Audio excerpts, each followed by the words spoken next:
Bismillahirrahmanirrahim.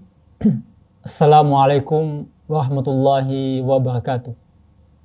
Yang kami hormati Ketua dan anggota Senat, Rektor, Pimpinan, Tenaga Pendidik dan Kependidikan UIN Syarif Hidayatullah Jakarta, dan seluruh undangan yang berbahagia.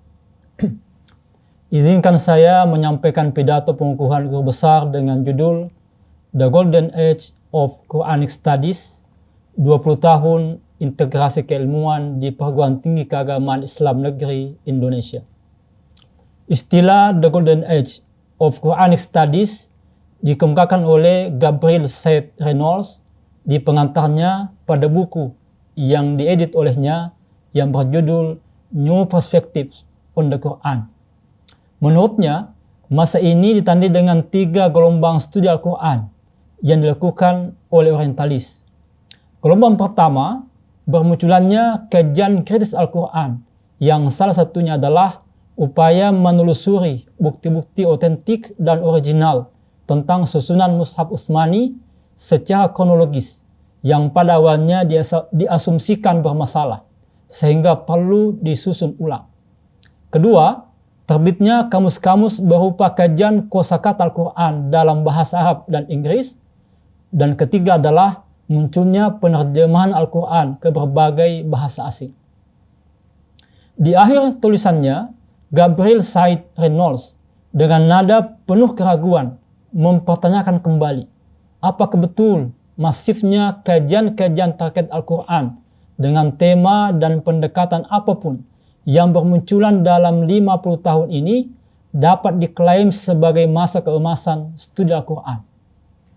Pidato pengukuhan guru besar ini sebagai lanjutan kajian tersebut dan kajian-kajian sebelumnya sekaligus ingin menunjukkan kontribusi sarjana Al-Quran Indonesia, khususnya di Perguruan Tinggi Keagamaan Islam Negeri, untuk mencapai masa keemasan studi Al-Quran. Pidato ini terdiri dari 3 bagian. Pertama, konsep integrasi keilmuan sebagai ciri khas studi Al-Quran di Perguruan Tinggi Keagamaan Islam Negeri. Kedua, sejauh mana hasil proyek integrasi keilmuan ini. Dan ketiga, masa depan studi Al-Quran di Indonesia.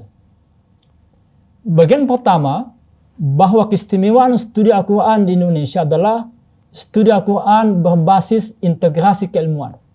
Konsep ini dipahami sebagai upaya untuk melakukan studi Al-Quran dengan melibatkan ilmu-ilmu lain dengan berbagai bentuk dan pendekatannya. Di antaranya pendekatan rekonstruksi holistik, yaitu integrasi secara menyeluruh meliputi aspek ontologis, klasifikasi ilmu, dan metodologis. Atau pendekatan interkoneksitas, yaitu integratif, interkonektif, yang merupakan usaha untuk menjadikan sebuah keterhubungan antara ilmu agama dan ilmu pengetahuan.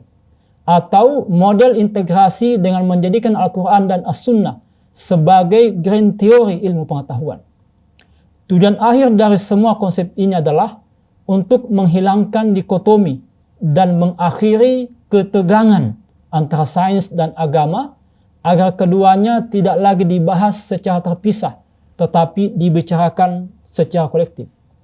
Bagian kedua adalah sejauh mana studi Al-Quran di Perguruan Tinggi Keagamaan Islam Negeri dalam 20 tahun integrasi keilmuan. Data dari kajian ini adalah tesis dan disertasi yang ditulis di sejumlah perguruan tinggi keagamaan Islam Negeri di Indonesia dengan jumlah 815 buah. Hasilnya bahwa sarjana telah menghasilkan penelitian studi Al-Quran berbasis integrasi keilmuan, diantaranya studi Al-Quran yang dihubungkan dengan ilmu kedokteran, kesehatan masyarakat, sains, politik, ekonomi, pendidikan, hukum, dan sosial kemasyarakatan. Bagian ketiga adalah bagaimana studi Al-Quran pada masa yang akan datang. Setelah kita melewati kajian Al-Quran berbasis teologis dan sosiologis, yang menjadikan problem umat manusia sebagai kajian pokoknya, saya mengusulkan agar studi Al-Quran pada masa yang akan datang difokuskan pada aspek aksiologis yang fokus pada aspek nilai-nilai dan prinsip kehidupan. Pandangan ini mengacu pada hasil kajian berbasis Al-Quran yang merupakan tindakan moral untuk melahirkan etika dan ekspresi keindahan yang menciptakan estetika.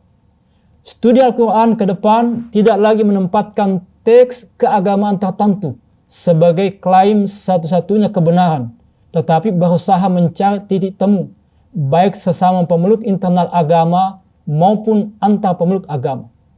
Studi Al-Quran harus berorientasi pada strategi menghilangkan stereotip, tidak hanya di kalangan Islam saja, tetapi di semua agama, termasuk Kristen, Yahudi, dan lainnya, yang secara prakteknya disebut sebagai strategi mengatasi Islamofobia, Kristianofobia, dan antisemitisme.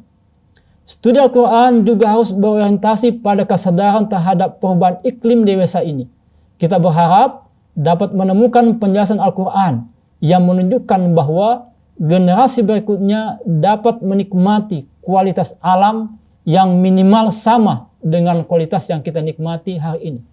Oleh karena itu, hak eksplorasi dalam bahasa Al-Quran disebut taskhir yang Allah berikan kepada manusia tidak boleh berakhir pada eksploitasi alam yang tak terbatas.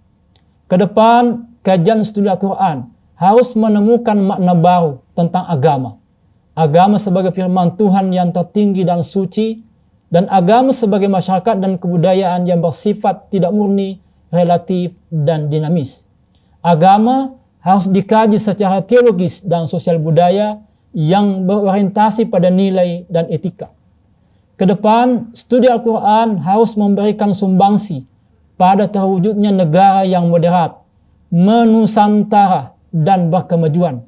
Semua ini akan dapat dicapai dengan instrumen integrasi keilmuan. Kalau tidak, studi Al-Quran akan ketinggalan dan ditinggalkan karena tidak lagi fungsional. Semoga bermanfaat. Wassalamualaikum warahmatullahi wabarakatuh.